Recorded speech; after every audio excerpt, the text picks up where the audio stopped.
Rajinikanth వెట్టియాన్ cinema October 10కి release అవుతుంది. సినిమాపై మంచి అంచనాలే ఉన్నా మనసులో అయ్యే పాట రిలీజ్ అయ్యాక మాత్రం అందరికీ ఇంట్రెస్ట్ పెరిగింది. తెలుగు ప్రేక్షకులు కూడా ఈ సినిమా కోసం ఇప్పుడు ఎంతగానో ఎదురు చూస్తున్నారు. అసలే యాక్షన్ సినిమా, పైగా రజనీకాంత్. డైరెక్టర్ ఏమో జై భీమ్ సినిమా తీసిన టీజే జ్ఞానవేల్.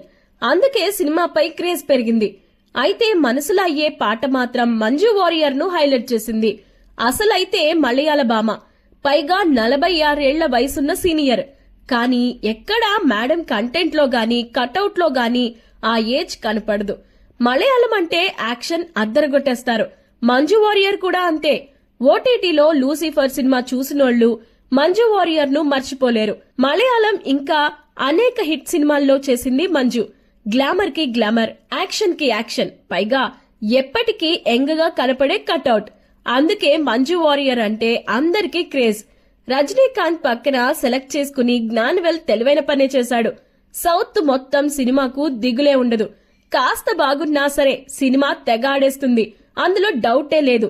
అసలు మనసులో అయ్యే పాటలో గాగిల్స్ పెట్టి ఎరగదీసేసింది మంజు వారియర్. డాన్స్ గానీ ఎక్స్ప్రెషన్స్ గానీ అద్దరగొట్టేసింది. ఫస్ట్ టైం రజనీకాంత్ వేసే గ్రేస్ స్టెప్స్ ఎందుకు పనికిరాకుండా పోయాయి. సోషల్ మీడియాలో మంజు డాన్స్ కి రజనీకాంత్ డాన్స్ కి కంపారిజన్ చేస్తూ మీమ్స్ కూడా వస్తున్నాయి. మన జనానికి ఒక్కసారి నచ్చిందంటే ఇక వదిలిపెట్టరంతే. అందుకే ఆ పాటకు కూడా తెగ వ్యూస్ వస్తున్నాయి. ఆ సినిమా ఓపెనింగ్స్ ఇంకా అదుర్స్ అనిపించడం ఖాయమే అనిపిస్తుంది.